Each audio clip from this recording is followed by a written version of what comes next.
नमो अरिहन्ताणं नमो सिद्धाणं नमो आयरियाणं नमो उवज्झायाणं नमो लोये संवसाहोणम्।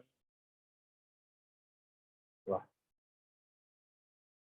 आत्मा परमात्मा पर हमारी अभी पढ़ाई चल रही है, जिसमें अभी हम लोगों ने बहिरात्मा और अंतरात्मा का लक्षण देखा। बराबर। बहिरात्मा किसे कहते हैं? वे सब जीव जो आत्मा से परिचित ही नहीं है, जो आत्मा को पहचानते ही नहीं है। मैं आत्मा हूँ, मैं जीव हूँ, ऐसा जिन्हें श्रद्धान ही नहीं है, वे सभी जीव बहिरात्मा कहलाते हैं। ठीक है। इसको और दूसरे शब्द में अपन कहे तो अज्ञानी कहलाते हैं, मिथ्या दृष्टि कहलाते हैं, मूढ़ कहलाते हैं। शरीर और आत्मा को एक ही मानते हैं, पर में अपनापन करते हैं, ये सब जीव कौन है? बहिरात्मा। चलिए, अब दूसरा, अंतरात्मा किसे कहते हैं? कि जो अपनी आत्मा में ही अपनापन माने। माने जो वेद विज्ञान के बल से आत्मा और देह आदि में, आत्मा को देह आदि से भिन्न मानता है। अब आत्मा को देह आदि से भिन्न तो मानता है, तो आत्मा है कैसा? कि ज्ञान और आनंद स्वभावी आत्मा है। तो ऐसे ज्ञान और स्वभावी, आनंद स्वभावी आत्मा को जीव जानता है, मतलब उसको मानता है और उसी का अनुभव करता है। उसके श्रद्धान में भी वही है, उसके ज्ञान में भी वही है, और उसके अनुभवन में भी वही है।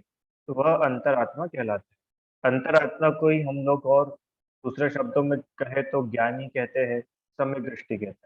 कल हम लोगों ने ये देखा था कि किस प्रकार से भेद विज्ञान ये जीव करता है ना। चलिए, आज हम लोग ये पढ़ेंगे अंतरात्मा के क्या क्या भेद होते हैं, कितने कितने प्रकार के, कौन कौन से अंतरात्मा होती है। अब देखो, है तो सभी सम्यक दृष्टि, है ये सभी जीव जिन्होंने अपनी आत्मा का श्रद्धान करा है। मैं आत्मा हूँ, मैं जीव हूँ, ऐसा जिन्हें श्रद्धान है तो वो सभी जीव। पर इन सभी में क्या है? थोड़ा भेद है, डिफरेंसेस है। क्या डिफरेंसेस है? कि मान्यता तो सबकी एक समान ही है कि हम आत्मा है, पर फिर भी सब में अंतर है। कोई जीव ऐसे है जिन्होंने ये तो श्रद्धान करा है कि हम जीव है, हम आत्मा है, सम्यक दृष्टि तो है, पर उनके अभी कोई व्रत नहीं है। ठीक है। दूसरे प्रकार के जीव ऐसे हैं जिन्होंने व्रत धारण करे हैं, मुनि व्रत धारण करे हैं, ऐसे जीव है। ये भी सम्यक दृष्टि है, पर और ऊपर है। और कोई जीव ऐसे हैं जिन्होंने मुनि व्रत तो धारण करा, अब वो उस स्टेज पे जा चुके हैं कि कुछ ही समय बाद अब वो मुनि पद को भी छोड़ करके क्या बनने वाले हैं? अरिहंत बनने वाले हैं, भगवान बनने वाले हैं। तो ऐसे भी जीव है। तो है सभी अंतरात्मा, पर फिर भी तीनों में अंतर है। अब कैसा अंतर है वो अपन देखते हैं।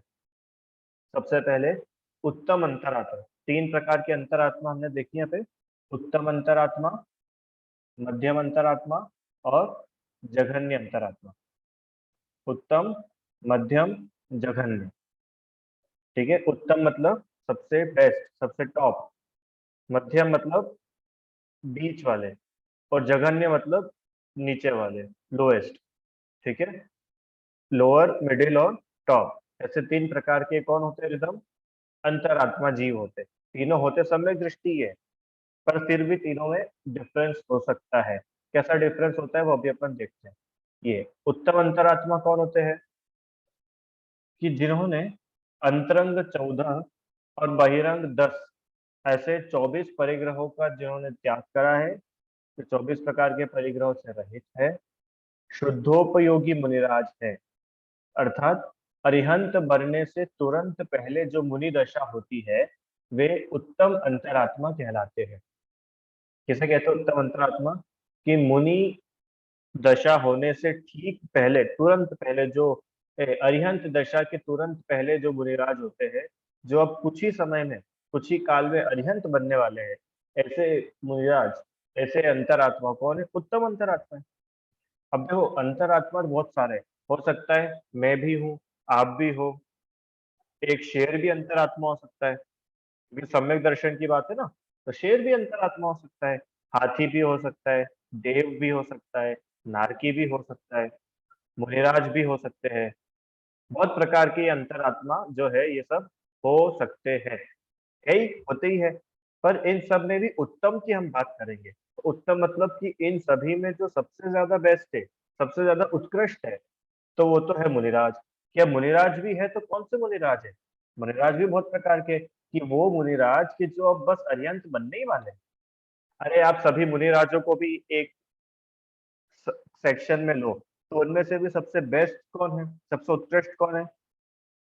कि जो बस मुनि है और बस अरिहंत बनने ही वाले हैं, वो सबसे ज्यादा उत्कृष्ट है। तो ऐसे अरिहंत बनने के तुरंत पहले जो मुनि अवस्था है, वे कहलाते हैं उत्तम अंतरात्मा। और हम क्या बोलते हैं उन्हें? बोलो, क्या बोलते हैं? उत्तम अंतरात्मा। अरिहंत बनने से तुरंत पहले जो मुनि दशा है, वे उत्तम अंतरात्मा मुनिराज कहलाते हैं। मध्यम अंतरात्मा, इसके पहले अपन जघन्य पढ़ लेते हैं। जघन्य अंतरात्मा किसे कहते हैं? कि अविरत सम्यक दृष्टि, वे सारे जीव जो सम्यक दृष्टि तो है, पर सबसे लोएस्ट लेवल के सम्यक दृष्टि है। लोएस्ट लेवल के मतलब इन्होंने अभी कोई व्रतों को धारण नहीं करा है, इनके जीवन में कोई प्रतिज्ञा, नियम, प्रतिमाएं, अणुव्रत, देश व्रत, गुण व्रत, शिक्षा व्रत है, महाव्रत, इस टाइप के कोई व्रत इनके जीवन में नहीं है। ये सामान्य जीव है जिन्हें खाली आत्मा का अनुभव है। इन्होंने अभी कोई गृहस्थी का त्याग नहीं करा, इन्होंने अभी कोई व्रतों को धारण नहीं करा है। ऐसे ये जीव ये कहलाते हैं जघन्य अंतर। मतलब है तो सम्यक दृष्टि, पर उनमें भी सबसे लोएस्ट है। लोएस्ट मतलब कि अभी इन्होंने मात्र सम्यक धारण करा है, इनके अभी व्रत नहीं है, प्रतिमाएं नहीं है, संयम नहीं है। ठीक है। और हम तो ऐसे जघन्य अंतरात्मा होते हैं। अभी अब मेरा आप लोगों से प्रश्न है कि जघन्य अंतरात्मा कौन कौन सी गतियों में पाए जा सकते हैं? प्रश्न समझ में आया? जघन्य अंतरात्मा कौन कौन सी गतियों में पाए जा सकते हैं? बोलो भाई, बताओ। मोक्ष, त्रियंश गति, नरक गति, देव गति, मनुष्य गति में नहीं पता। मनुष्य में नहीं, बाकी इन तीन में होते हैं। हाँ, ठीक। अरहम, बोलो भाई। भैया चारों गतियों में जघन्य अंतरात्मा पाए जाते हैं। बढ़िया, चारों में हो सकते हैं ना। अरे चलो, तिर्यंश, नारकी और देव, ये तो समझ में आए। पर मनुष्य भी तो बहुत सारे ऐसे होते हैं जिनके व्रत नहीं होता, पर सम्यक दर्शन होता है, सम्यक दृष्टि मनुष्य होते हैं, है ना। और तिर्यंश भी क्या है? चलो ये चारों तो हो गए ना, ये चारों कौन है? जघन्य अंतरात्मा चारों गतियों में पाए जा सकते हैं। ठीक है। कौन से होते हैं जघन्य अंतरात्मा? अविरत सम्यक दृष्टि, विरत मतलब व्रत, ऐसे सम्यक दृष्टि जीव जिनके कोई व्रत नहीं है। ये ज्ञानी तो है, सम्यक दर्शन सम्यक ज्ञान तो है, पर अभी इन्होंने व्रत धारण नहीं करे, प्रतिज्ञाएं नहीं है इनके पास, इसलिए ये जघन्य अंतरात्मा है। आगे, अब मध्यम अंतरात्मा। तो मध्यम कौन हुए? कि ये हुए जघन्य, ये हुए उत्कृष्ट, इन दोनों के बीच के जो भी है वो सब मध्यम। मतलब ऐसे मुनिराज जो शुभोपयोगी मुनिराज है, या वे सब मुनिराज जो, जितने समस्त मुनिराज है, एक तो वो हो गए जो अब अरिहंत बनने ही वाले हैं, और उनको छोड़ करके अन्य समस्त मुनिराज जितने हैं, वे सब मुनिराज। और दूसरा श्रावक। अब श्रावक में भी कौन कौन? कि व्रती श्रावक, क्योंकि अव्रती को तो हमने जघन्य में ले लिया ना, तो उनसे ऊपर कौन आएगा? एक स्टेप ऊपर, व्रती श्रावक। ये कौन कहलाते हैं? मध्यम अंतरात्मा। ठीक है। अब मेरा ये प्रश्न है, मध्यम अंतरात्मा कौन कौन सी गति के जीव हो सकते हैं? मध्यम अंतरात्मा कौन कौन सी गति के जीव हो सकते हैं?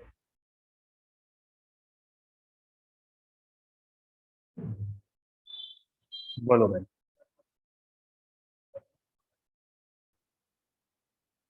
बोलो। अर्घ्य। सिर्फ मनुष्य गति में पाए जाते भैया। मनुष्य गति में पाए जाएंगे, पक्का? हाँ, चलो, और कोई कहना चाहता है? आराध्या, बोलो। वो सिर्फ मनुष्य गति में पाए जाते हैं, क्योंकि मनुष्य गति में ही व्रत ले सकते। अच्छा, आराम भैया क्या कहना है आपका?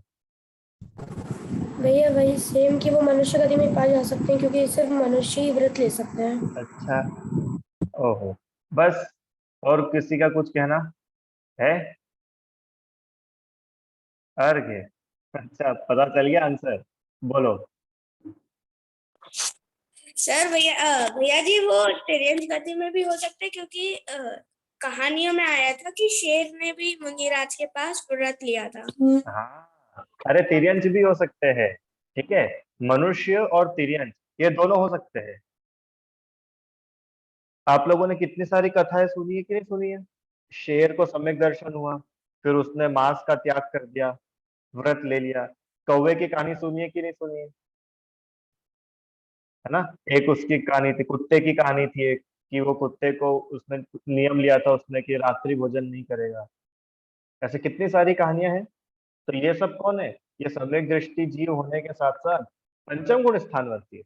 गुण स्थानों की बात की जाए तो सम्यक दर्शन हो मात्र तो वो तो है चौथा गुण स्थान, रुचि आंटी। और सम्यक दर्शन के साथ में मुनि दीक्षा नहीं है, पर व्रत है। क्या बोला? कि मुनि दीक्षा तो नहीं है पर व्रत है, वो श्रावक कहलाएगा, भले ही वो मनुष्य हो या तिर्यंच हो। वो पंचम गुण स्थान वर्ती कहलाते हैं, पांचवें गुण स्थान। आज भी ढेर सारे जीव है तिर्यंच जो पंचम गुण स्थान वर्ती है। समझ में आया क्या?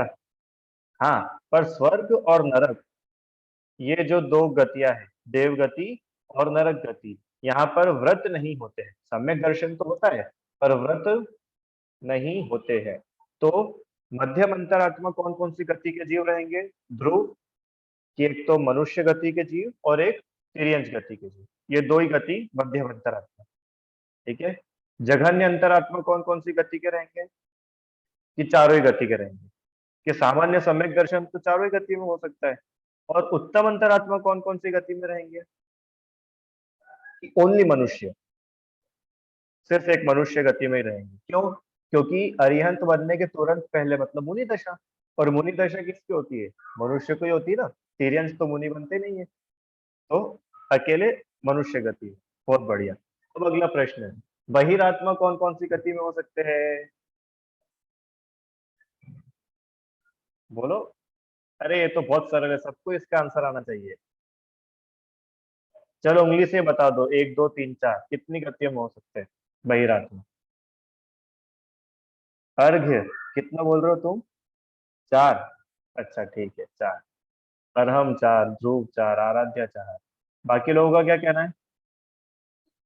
चारों ही गति में होते हैं, बराबर, क्योंकि मिथ्या दृष्टि जीव तो सभी जगह पाए जाते हैं, हर ही गति में मिथ्या दृष्टि जीव है। चलो एक और प्रश्न पूछूं आपसे।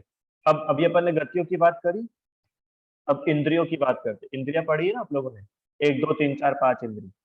चलो, उत्तम अंतरात्मा कितने इंद्रिय जीव होगा? अगर कोई जीव उत्तम अंतरात्मा है तो उसकी कितनी इंद्रियां होगी? उंगली से बता दो, 1 2 3 4 5। कि पांचों ही होगी। चार इंद्रिय वाला उत्तम अंतरात्मा हो सकता है क्या? नहीं हो सकता। दो इंद्री, तीन इंद्री, एक इंद्री, नहीं हो सकता। क्यों? क्योंकि मुनिराज है ना, मुनिराज तो पंच पांच इंद्रिय होगी, जब मनुष्य है तो पांच इंद्रिय होगी। मध्यम अंतरात्मा, अब मध्यम अंतरात्मा में देखो तिर्यंच भी इंक्लूड हो गए हैं। कितने इंद्रिय जीव हो सकते हैं मध्यम अंतरात्मा? हाँ, अर्घ्य बोल रहा है कि दो इंद्रिय भी हो सकते। कितने इंद्रिय? पांच इंद्रिय, धीरे धीरे। अच्छा, पांचों इंद्रिय हो सकते हैं मध्यम अंतरात्मा। क्यों अर्घ्य? अच्छा, अरे गलत आंसर। ओनली पंचेंद्रिय जीव, ओनली पंचेंद्रिय जीव। और जघन्य अंतरात्मा, जघन्य अंतरात्मा, अब जघन्य मतलब जिसके कोई व्रत नहीं है, ओनली सम्यक दृष्टि है वो कितने इंद्रिय जीव हो सकते हैं? रिदम बोलो, क्या कहना है? कितने इंद्रिय हो सकते हैं? सर चार इंद्री। चार इंद्रिय जीव सम्यक दृष्टि हो सकता है? हाँ हो तो सकता है। अच्छा, अरे नहीं हो सकता, नहीं हो सकता। सुनो, आप लोगों ने एक चीज पढ़ी थी, हमने छड़ाला में देखी थी ना, 5 इंद्रिय जीव होते, 1 इंद्रिय, 2 इंद्रिय, 3 इंद्रिय, चतुर इंद्रिय और पंचेंद्रिय। अब उसमें आप तिर्यंच गति की लाइन पे जाओ, पहली ढाल में, तो उसमें क्या था? कभू पंचेंद्रिय पशु भयो, मन बिन निपट अज्ञानी थयो, सिंहादिक सैनी वे क्रूर, निबल पशुपति खाए गुर। है ना? अब मन बिन निपट मतलब 1 इंद्री, 2 इंद्री, 3 इंद्री और 4 इंद्री, इन चारों के पास में मन होता है क्या? ये अपने सही गलत, अपना अच्छा बुरा, इसका डिसीजन ले सकते हैं? अरे इनको अपने हित अहित का विवेक ही नहीं होता।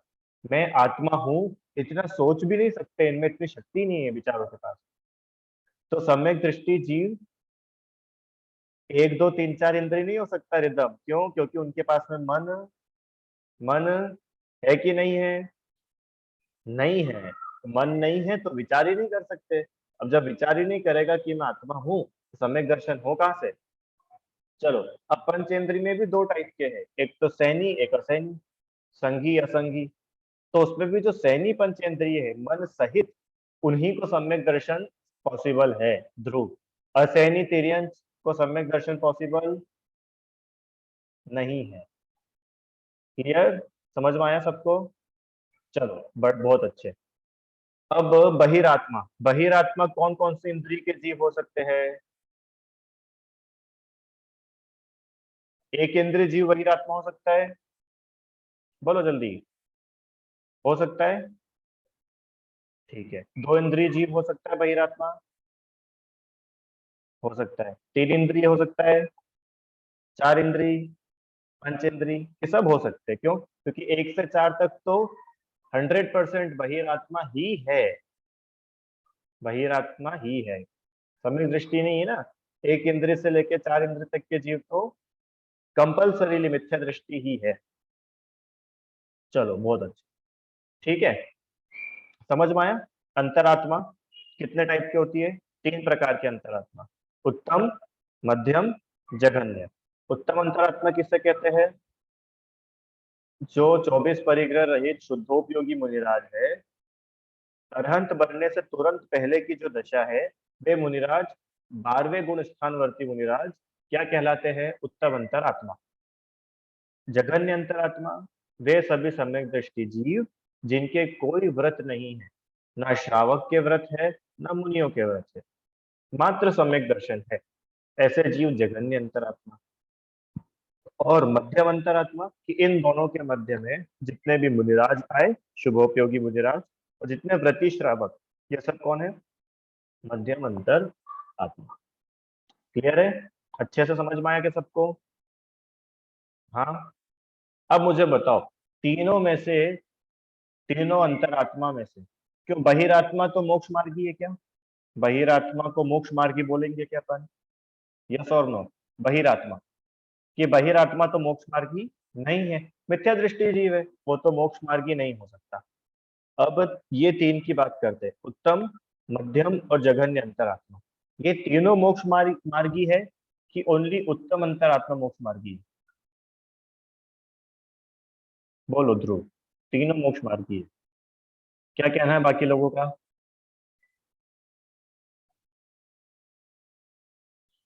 उत्तम मोक्ष मार्गी ओनली अरहम, कि तीनों ही है?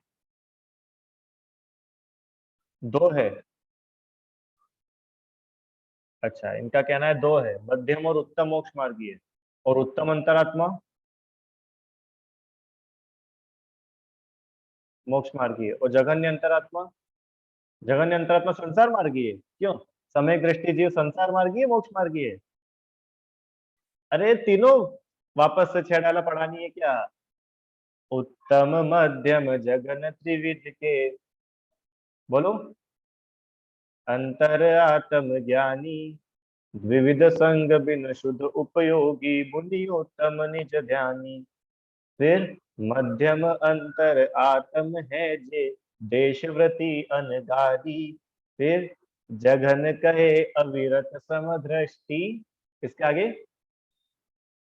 अरहम, जघन कहे अविरत समदृष्टि, तीनों शिव मग चारी। तीनों, तीनों मोक्ष मार्गी है। समझ में आया क्या रुचि आंटी? उत्तम, अंतरात्मा, मध्यम और जघन्य तीनों ही अंतरात्मा मोक्ष मार्गीय है। तो हम लोगों को क्या बनना है? क्या बनना है ध्रुव? क्या बनना है? उत्तम अंतरात्मा, जघन्य अंतरात्मा? हाँ कि सुनो, कुछ नहीं बनना है, आत्मा हो, आत्मा बने रहो, बस भगवान बन जाओगे। और जो सोचता रहता है ना, मुझे ये बनना है, मुझे ये बनना है, मुझे वो बनना है, तो उसकी दृष्टि आत्मा पे नहीं, उसकी दृष्टि बाहर है। आत्मा हूं, बस आत्मा हूं। कल क्या गाया था? मैं सदा से रहा आत्मा, अब भी हूँ आत्मा ही रहूंगा, न बदलूंगा मैं। समझ में आया? क्यों? अंतरात्मा बनने के बाद भी आत्मा कौन रहता है? कि आत्मा तो आत्मा ही रहता है। बहिरात्मा हो जाने के बाद भी आत्मा का क्या होता है? आत्मा तो आत्मा ही रहता है। समझ में आ रहा है क्या? क्यों? उत्तम अंतरात्मा बनने के बाद में आत्मा का क्या होता है? आत्मा तो, बोलो, आत्मा तो आत्मा ही रहता है। दिव्यांश? हाँ, आत्मा तो आत्मा ही रहेगा। जब हमने बोला नरक में इतने डंडे पड़ रहे थे, उस समय भी आत्मा आत्मा था, और अब सिद्धालय में विराजमान है, तब भी आत्मा आत्मा ही है। तो मेन क्या हुआ? मूल मुख्य क्या है? मुख्य है आत्मा। और ये जितनी भी अवस्थाएं है, अवस्थाएं तो आती जाती रहती है, बदलती रहती है। ठीक है, इसलिए लक्ष्य आत्मा का होना चाहिए। चलो, बहुत बढ़िया। तीसरा, परमात्मा। परमात्मा किसे कहते हैं? कि ऐसी आत्मा जो परम पद को प्राप्त हो चुकी हो। हाँ, वे सारी आत्माएं जिन्होंने परम पद को प्राप्त कर लिया है, महान हो गई है, जगत पूज्य हो गई है, वे सभी आत्माएं परमात्मा है। ये दूसरे शब्दों में हम परमात्मा को क्या बोलते हैं? भगवान। परमात्मा माने कौन? भगवान। तो ये परमात्मा दो टाइप्स के होते हैं, एक सकल परमात्मा और एक और, बोलो दिव्यांश, एक सकल परमात्मा और दूसरे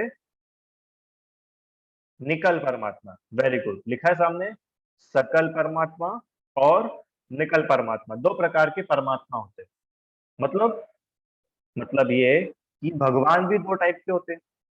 कुछ भगवान तो ऐसे हैं जिनका शरीर अभी उनके साथ में है, जो शरीर सहित है, पर है वो भगवान। हम उनको मुनिराज की कैटेगरी में नहीं डालेंगे, हम उनको श्रावक की कैटेगरी में नहीं डालेंगे, उनको कहाँ डालेंगे? कि ये तो भगवान है।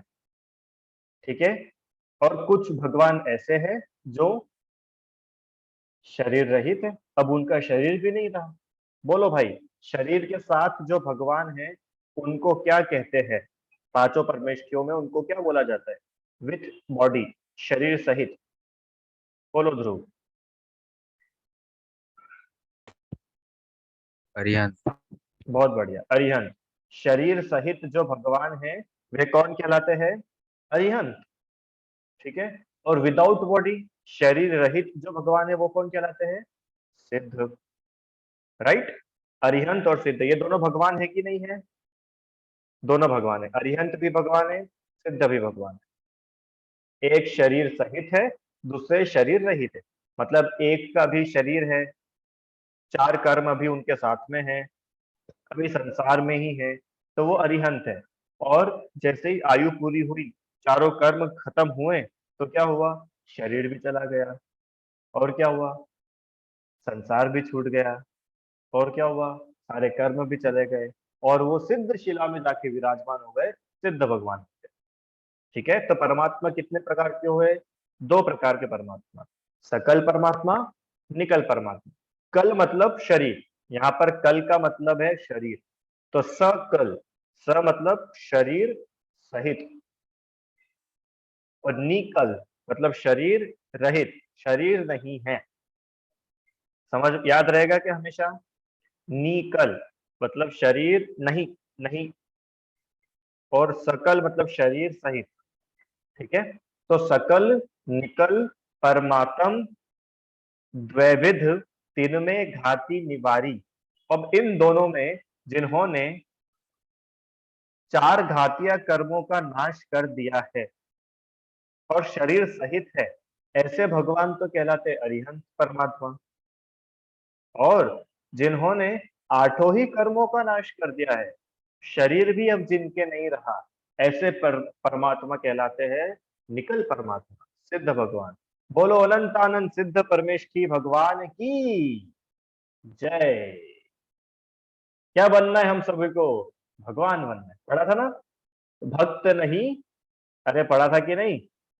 भक्त नहीं, क्या बनेंगे? भगवान बनेंगे।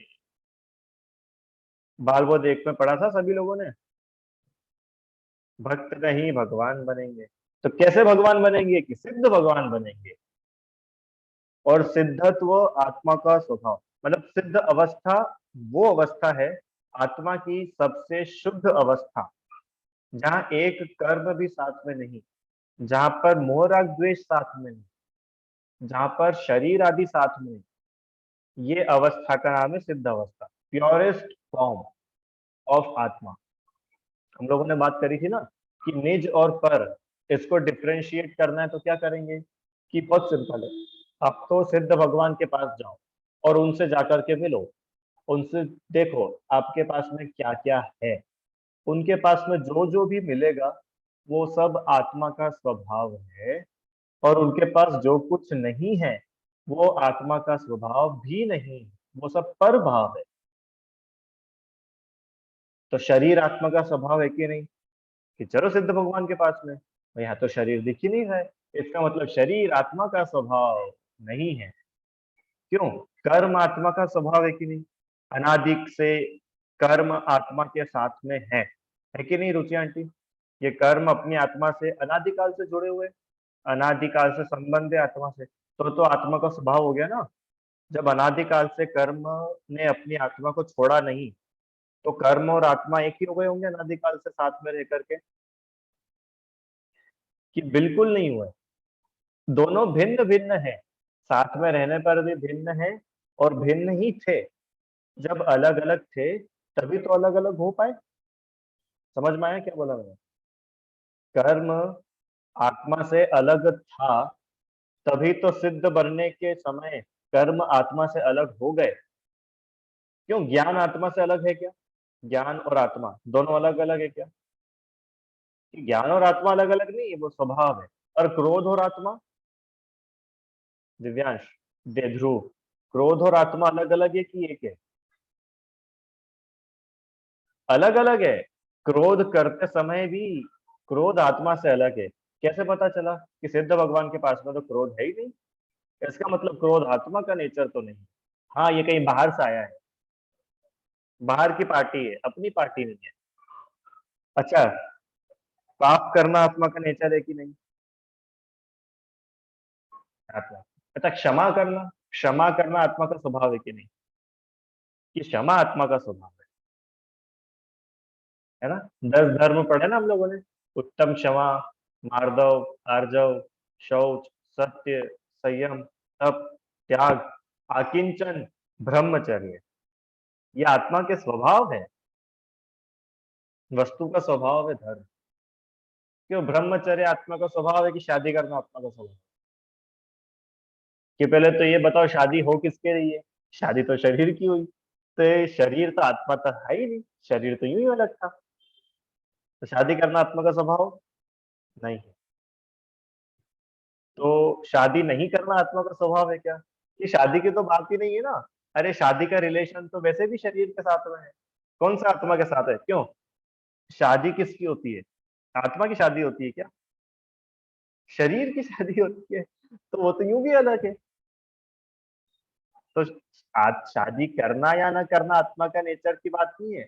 ब्रह्मचर्य, ब्रह्मचर्य मतलब आत्मा में ही लीनता, वो आत्मा का स्वभाव है। ठीक है?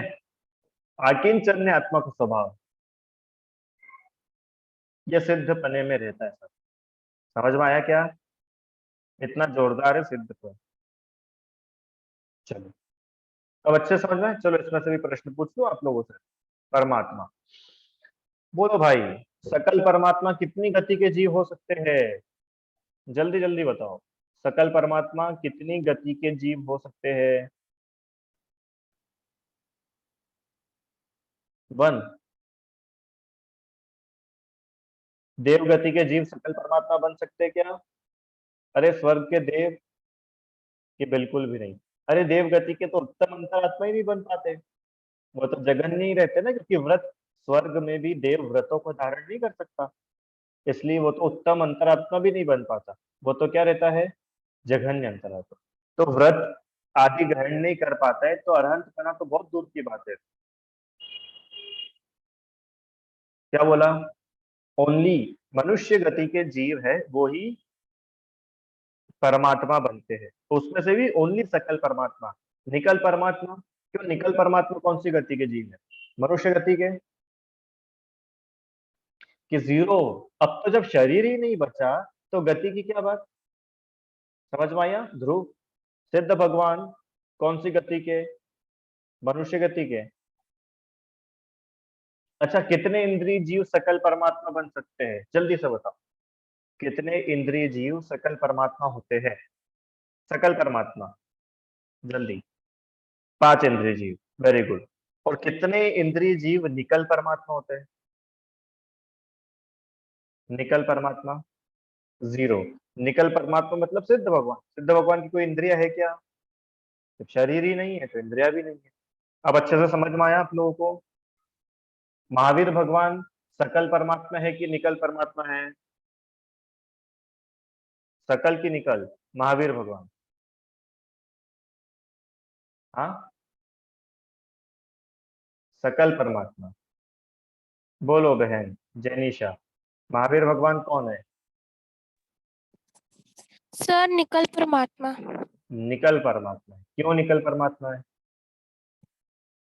क्योंकि वो अभी मोक्ष जा चुके हैं तो वेरी वो नाइस, बढ़िया, ठीक है। क्योंकि अब मोक्ष जा चुके हैं, सिद्ध बन चुके हैं, तो सिद्ध तो निकल परमात्मा ही है।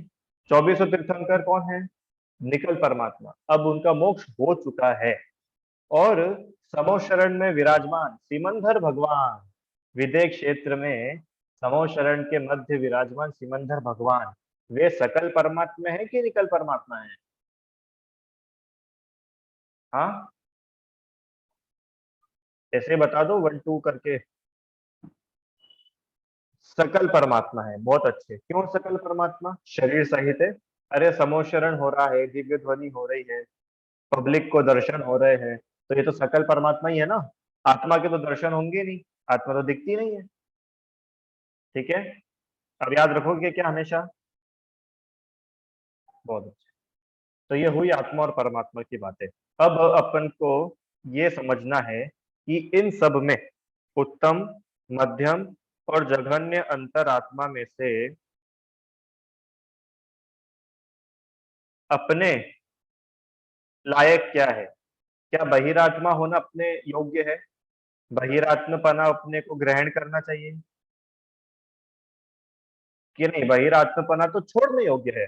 अरे मिथ्यात्व तो छोड़ने योग्य है, बराबर। हे उपादेय, हे मतलब जिसको छोड़ा जाता है, और उपादेय मतलब जिसको ग्रहण किया जाता है। हे मतलब छोड़ने योग्य, उपादेय मतलब ग्रहण करने योग्य। तो बहिरात्मपना क्या है? छोड़ने योग्य है। और अंतरात्मापना की कथनचित उपादेय है। कथनचित क्यों? क्योंकि मोक्ष का मार्ग है। अंतरात्मपना प्राप्त किए बिना परमात्मपना नहीं होता। माने सम्यक दर्शन प्राप्त किए बिना कैसे आप भगवान बने? इसलिए कथनचित, कथनचित मतलब पता है? कथनचित मतलब, कथनचित मतलब इंग्लिश में बोले तो टू सम एक्सटेंट, किसी हद तक। हाँ, अगर आप इसको हमेशा ही ऑल ऑल टाइम के लिए इसका उपादेय बना दोगे तो आप फिर संसार में रह जाओगे, क्योंकि अल्टीमेटली अंतरात्मा भी है तो संसार में ही ना। अंतरात्मा का भी मोक्ष तो हो नहीं गया है। इसलिए कथनचित उपादेय मतलब अंतरात्मपना भी ग्रहण करने योग्य तो है, पर कब? आप परमात्मपना प्राप्त करो, यही नहीं रुक जाओ।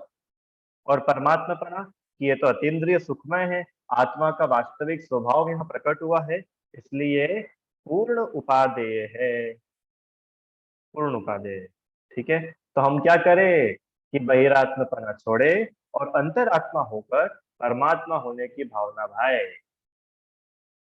ठीक है भैया, आप सब लोगों को क्या करना है ध्रुव, कि पहले तो अपना चेक करो कि हमको पर में एकत्व है क्या, हमको पर में ममत्व है क्या, कर्तृत्व है क्या, भोक्तृत्व है क्या। अगर है तो इन सब को छोड़कर अपने को आत्मा जानो,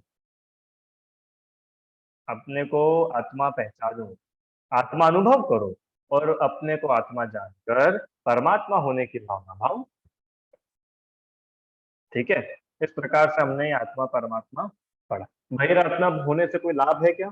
कोई लाभ नहीं है। बहिरात्मापना तो छोड़ना चाहिए, क्योंकि बहिरात्मपने के कारण ही जीव अनादि काल से संसार में दुख भोग रहा है, इसलिए बहिरात्मपना तो छोड़ना ही। अंतरात्मा होने से ये लाभ है कि अंतरात्मा ही आगे चल करके परमात्मा बनता है, इसलिए अंतरात्मा होना तो फायदे की बात है। और परमात्मा होने में तो फायदा ही फायदा है, ये तो अपना स्वभाव प्राप्त करने की बात है। अनंत काल तक पूर्ण निराकुल सुख की प्राप्ति, ऐसा परमात्मपना है। तो ऐसे परमात्मपने की भावना भाकर अंतरात्मा होकर हम सभी बहिरात्मपने को छोड़ने का उद्यम करें, अंतरात्मा हो। इसी भावना से आज की कक्षा अपन यहीं तक करते हैं। कल जो है हम लोग नया चैप्टर शुरू करेंगे, 7 तत्व। बहुत बढ़िया चैप्टर है, लेवल 4 की अपनी क्लास चल रही है। तो आत्मा परमात्मा हमने पढ़ा है, 7 तत्व हम लोग शुरू करें। ठीक है, लेवल 4 की पूरी एग्जाम हम लोग साथ में लेंगे, चैप्टर वाइज एग्जाम नहीं लेंगे, पूरे लेवल 4 की एग्जाम साथ में लेंगे। चलो, कुछ प्रश्न है किसी का? कल का कोई प्रश्न बचा हो या आज का? जी बताइए पीयूष जी। जय जिनेंद्र, हाँ आपने जय। कल बताया कि सुख और दुख देह में होता है। सुख और दुख का जीव का गुण है, देह का गुण तो नहीं है, क्योंकि वो चेतन हो जाएगा नहीं तो ये सुख एकत्व होने से सुख और दुख जीव भोगता है, देह नहीं भोगता है। हाँ हाँ, भोक्ता देह नहीं है। सुख और दुख का जो फल, कर्मों का फल है, फल तो मिलता है शरीर में, और शरीर में एकत्व होने से आत्मा उसको उसका भोक्ता बनता है, तो दुखी होता है। बराबर, सही है। जीव में सुख और देह में दुख नहीं है। नहीं, सुख नहीं, और दुख को अनुभव करने की क्षमता है, और स्वभाव से सुख है। वो वो तो जीव की ये है क्वालिटी। हाँ हाँ, जीव की ही क्वालिटी है, बराबर। सुखी दुखी तो जीव ही होता है, पर सुख दुख का फल शरीर में मिल सकता है। जैसे बीमार पड़ गया शरीर, तो सुख दुख दुख, का फल हाँ, फल फल वो फल शरीर में आ संयोग सकता रूप है, रहता है। सहयोग रूप रहता है, बराबर। चलिए, जिनवाणी से। Thank you sir. हाँ, हे जिनवाणी भारती, तो ही जपो दिन रैन, जो तेरी शरणा गए, सो पावे सुख चैन। जा वाणी के ज्ञान से सूझे लोकालोक, सो वाणी मस्तक नमो।